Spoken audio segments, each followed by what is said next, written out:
Hi guys, it's Chris here, Calcutt from Novation, and today we're at Soundmit here in Torino, in Italy, wonderful Italy.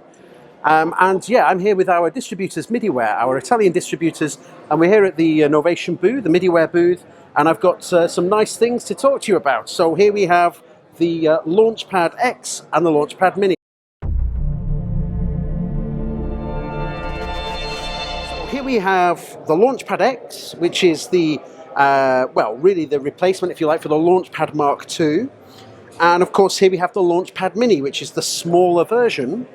Now, if you're familiar with the original Mark IIs, you'll know that the Launchpad Mark II had full color, but the Launchpad Mini itself was only 3 colors. So one of the biggest advantages now for the Launchpad Mini Mark III is the fact that we have full RGB LEDs on the small controller as well. Now, in reality, the Launchpad Mini Mark III and the Launchpad X have now been separated in terms of the functionality that they have on the range. Whereas on the Mark IIs, they were pretty much doing the same thing, but just the form factor was different. Now we've actually given the Launchpad X its own space and the Launchpad Mini its own space in the range as well. And when we're talking about the Launchpad Mini, really we're seeing here a clip launching controller. So one of the great advantages, of course, is the RGB LEDs that we have here is now I get a full color representation of my tracks that I have in my session window in Ableton Live. I think it's important to note that these are controllers with a lot of dedicated control for Ableton Live, but as we'll see a little further in the demo, they can also do many other things for just basically being really great general controllers in the world of MIDI. So really, what do we have? So we have our clip launching, and if you're familiar with the Launchpad and you've maybe used one of these before, you'll know exactly that this is really just a method for allowing me to take control over my session window directly in Ableton. We have 4 main pages at the top here, and the session page allows me to navigate my way around. I can use left, right, up and down and find the tracks that I want to get to, and then when I find the tracks I can just simply launch them. You can actually see it doubling up here on the Launchpad X as well, but obviously I'm triggering everything here from the Launchpad Mini at the moment. And in this environment, essentially, as I say, I'm just really taking control of launching the clips that I have. I have this button at the bottom here, and this allows me to stop clips. So now, without losing any of the real estate, any of the grid, essentially, we still have 7 lines here showing me clips, and I can still launch here, but I also have a line that allows me to stop the clips. On the previous Launchpads, when you went to the stop clip, basically that was part of the mixer page and you couldn't really see what was going on with the session. So that's a nice advantage. We also have the blue setting, which is a solo. So if I want to isolate a track, maybe if I launch a whole scene with an arrow here, you can see a scene will launch a whole row. But if I want to just maybe listen to this track on its own, we just press here, that's now soloed and I can hear that. And finally, the third state on this page here is the mute switch. Now these clips are still playing, but I've killed the sound. So this is great for doing sort of build-ups and breakdowns of your performance when you're working within Ableton Live as well. When I press it the 4th time, that then suddenly becomes part of the grid, and that's just, just part of the standard layout that we have. So really, with the Ableton integration, that's what we've got with the Launchpad Mini. But interestingly, we've got these additional pages here as well. Now you may notice this one is labeled drums, this one is labeled keys, and this one is labeled user. In actual fact, these are all what we call custom pages. And for me, this is where the real kind of power of the Launchpad Mini can come out.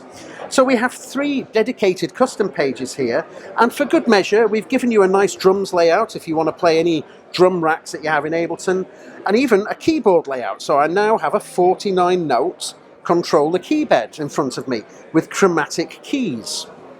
If I go to user, you can see that currently there is nothing in here. But let's just open up very quickly a piece of software I have on my screen, and this is called Novation Components. So we've opened up Components, and you can see now we've got an option to basically go in and manage pretty much all of the Novation current devices are in here, and this is our librarian, our software for basically managing these pieces of gear. If I click on Launchpad Mini, I now go into my page here, and I can create my own custom mode. Now when I'm on this page, I could do things, for example, I might want a fader over here. So grab a fader, maybe I want a crossfader here. I can basically set up my own completely bespoke, completely my own well-defined control surface. So I've got two keyboards there. Let's add some faders in as well. Maybe I want some MIDI notes which I can use for switching instruments and effects on and off perhaps in Ableton Live. So I can just drag and drop these things as I want. Finally, I might want a scale. So let's put a scale up at the top here as well. Now I've created my own custom layout, and by clicking on these things, now I can go in and change them. So here is the scale, and I can say, okay, I want this scale to be a blues scale, and I want this to come out on MIDI channel 2. So this has got its own independent MIDI channel. This MIDI notes is fine. Maybe I want this to be a toggle switch so it can turn an effect on and off. Maybe I want this one to do the same thing but in a momentary way. So with momentary, that means when I press and hold, it will be active. When I release, it will be inactive.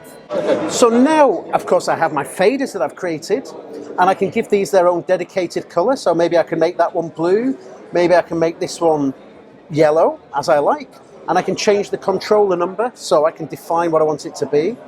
Here we have a nice chromatic keyboard, and once again I can change, maybe in this one I'll change the octave. So now I have this one starting on C3, this one starting on C4.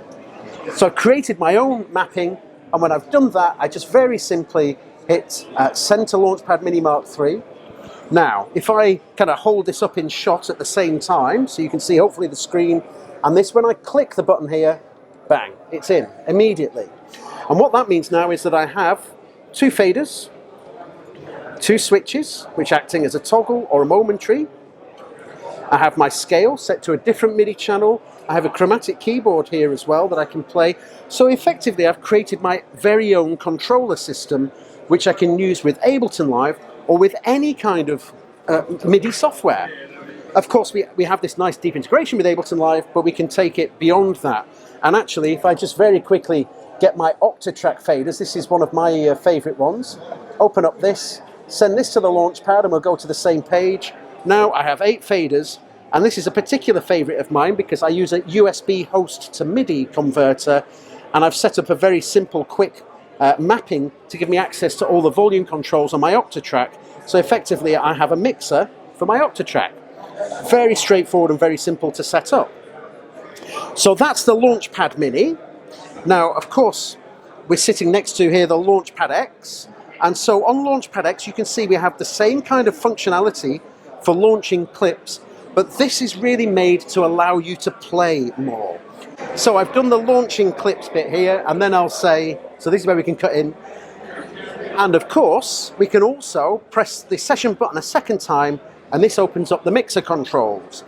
Now these have lit up. These are normally used to launch a complete row in the session page, but now I can go to volume, and one of the big deals on the Launchpad X is the fact that we have velocity sensitivity on the pads. Velocity sensitivity previously was only available on the Launchpad Pro. And what does this mean? Well, for example, if I'm working in a fader environment like this, I can press really hard and get an immediate change in the value, or I can press nice and lightly and enjoy a really nice soft motion to that point. Also, we now have 4 positions on each pad. So this has given us even more kind of refinement and resolution for controlling things like faders. So I have 4 different fader positions on each pad here. Okay, so that's volume. We have the usual suspects, so pan control, left and right. We can send out to effects processors, send B, send A and send B. I can stop clips, and as previously with the Launchpad Mini here, we can also keep the real estate focused on the session window. We have mute switches as well, solo to isolate tracks, and also a wonderful little control here, record arm. So if I go over here, I can record arm and ready a track to record into, and on this particular track, I've got a pitched instrument, it's an FM instrument. So if I go to note mode now, here I have a controller keyboard layout. Now this is a bit different from the layout we saw here. This is chromatic, but actually is laid out in such a way as it is managed in a scale. So if I press and hold note, I now have 16 different scales to choose from. At the minute it's not turned on, but if I turn that on, now if we look at the note page, you'll see it's much more uniform. What we've actually done here by turning it on and off is if we've removed the wrong notes in that scale. So let's turn it back on and you can see again. And also now you'll see that it's going to take me 8 buttons to play that whole scale. But once again I can change and customize this to my own needs, and I like to put it onto this one, which now means there's an overlap of 3. So when I go back, I can play a whole scale with just 3 fingers. So this is a really neat way of opening up that type of control that we have. Now, we also have as well, if I go back to my session page, we're on record arm, let's record arm a drum kit. And now when I go back to that same note page, now I have a drum rack control. So it automatically knows what we're doing. Now here we have a record button. And of course, if I could use this to overdub and record as I like, but let's say I'm just playing around, and this was a lovely idea. I mean, obviously we can't hear what's going on, and it's probably the worst drum beat I've ever made, but it doesn't matter. I thought that was wonderful, and now I want to have recorded that, but I didn't hit record. Well, it's labeled Capture MIDI, and this is going to access the Capture MIDI command in Ableton Live. So if I press and hold this, now you can see it's remembered the notes that I played. So that means I need never lose an idea again. Obviously this works in drum racks, but also in pitched instruments as well. And if I want to overdub, I can just hit record and just overdub some stuff on the top as well. So I've got this nice way of being able to capture every MIDI event that I create.